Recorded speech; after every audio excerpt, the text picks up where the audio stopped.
దాన్ని వాడి మనకేం కావాలో చెప్తే అదే తయారు చేస్తుంది అని చెప్పి మనం ఏదైతే వింటున్నామో బహుశా దాన్ని వాడి తయారు చేసేదేమో అని చెప్పి అనిపించింది అధ్యక్ష. ఒకరిద్దరు మిత్రులతో ప్రస్తావిస్తే కూడా వాళ్ళు కూడా అదే అనుమానం వ్యక్తం చేసింది.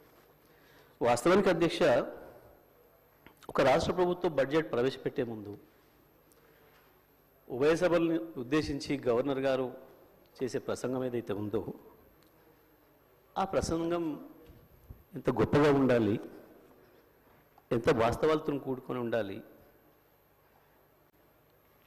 రేపు బడ్జెట్ ఏ రకంగా ఉండబోతుందనే దానికి ఒక ఇండికేషన్గా ఉండే ఆ ప్రసంగం ఎంత ఆర్ద్రతతోనే ఉండాలి, ఎంత మనసు పెట్టి చేయాలి అధ్యక్ష. ప్రతి అక్షరం ప్రతి పదం వాడేటప్పుడు అందులో కొన్ని వాక్యాలే అర్థం కాని పరిస్థితి, తెలుగులో వాక్య ప్రారంభానికి చివరికి ముగింపుకి సంబంధం లేని పరిస్థితి ఆశ్చర్యంగా అనిపించింది అధ్యక్ష. సరే, వాస్తవాలను ఉన్నాయేమని వెతికి చూసినాం, ఎక్కడ ఒక వాక్యం కనపడలేదు. నిజంగా ఎంత డ్రైగా ఉంది అంటే, ఎంత విజయం లేకుండా, ఓ బాధ్యత లేకుండా గడిచిన సంవత్సర కాలంలో జరిగింది ఏంది, వాస్తవం ఏంది, భవిష్యత్తు ఏంది, ఏమన్నా ఒక అక్షరం కనపడుతుందేమని చూస్తే ఎక్కడ అక్షరం లేదు అధ్యక్ష. వాస్తవానికి మనసు పెట్టి చేయాల్సిన పని పాపం ఆ మనసు కవి ఆత్రేయ అని ఉండేది అధ్యక్ష.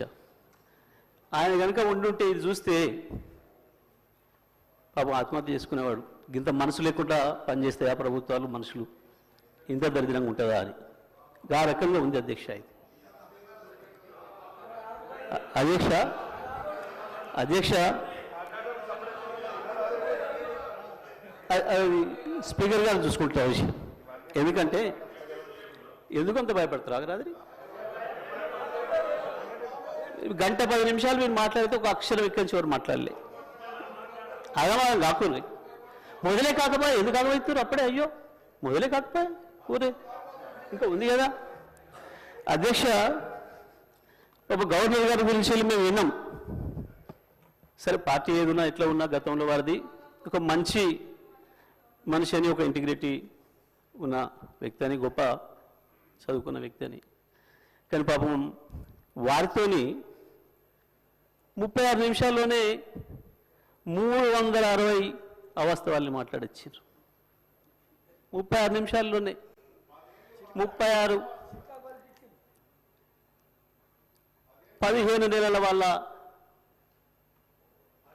ఫలితనాన్ని 15 నెలల్లో వాళ్ళు చేసిన పనికి 36 నిమిషాల్లో 360 అబద్ధాలు, అవాస్తవాలు.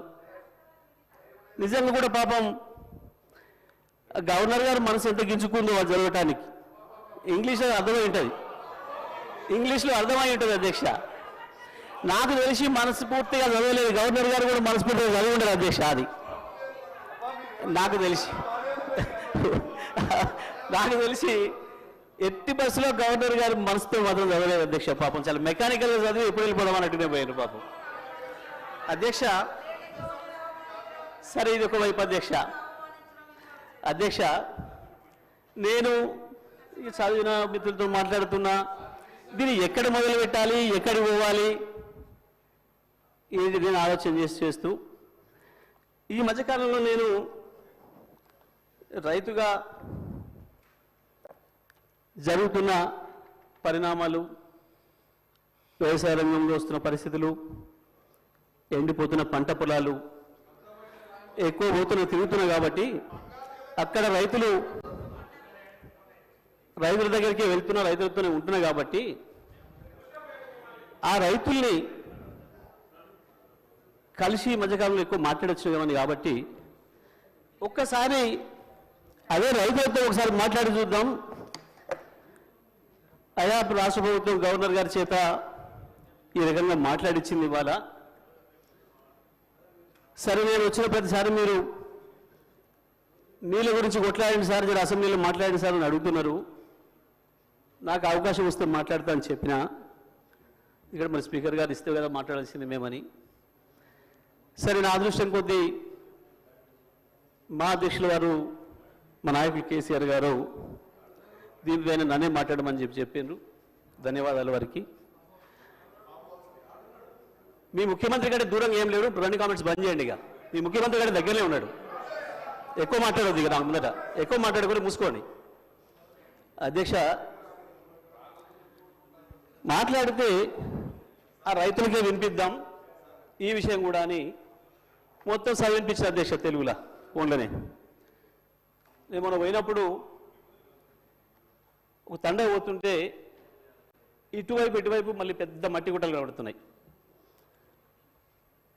ఆగిన మళ్ళీ ఎందుకు వచ్చినాయి ఈ గుట్టలు, మట్టి గుట్టలు అని. బావులు తీయడం మొదలైంది అధ్యక్ష. మళ్ళీ సరే చూద్దాం ఈ బావికి ఎంత ఖర్చు అయింది, నీళ్ళని ఊరుతున్నాయని చెప్పి కారు దిగి బావి దగ్గర పోయినప్పుడు అక్కడి నుంచి గొర్రెలు వస్తున్నాయి. గొర్రెలు కాసుకున్నాయి రైతులు, గొర్రెల కాపర్లు కూడా, సోదరులు కూడా వచ్చారు. వాళ్ళకే చేసిన అధ్యక్ష.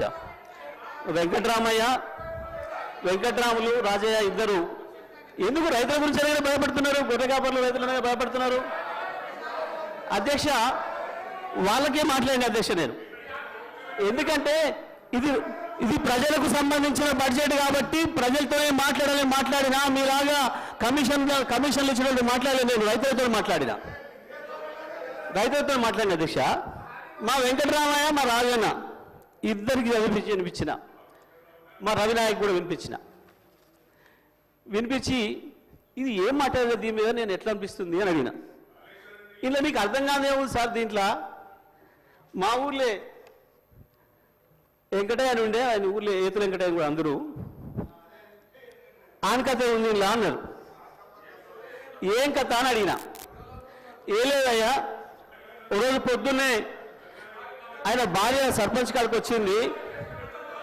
ఆయన భార్య సర్పంచ్ కాడికి వచ్చి కంప్లైంట్ చేసింది, మా వెంకటయ్య నన్ను కొట్టిండు, జర పిలిపించి మాట్లాడమని చెప్తే ఆయన పిలిపించిండు పెద్ద మనిషి. ఎందుకు కొట్టి ఏం సంగతి అని అడిగితే,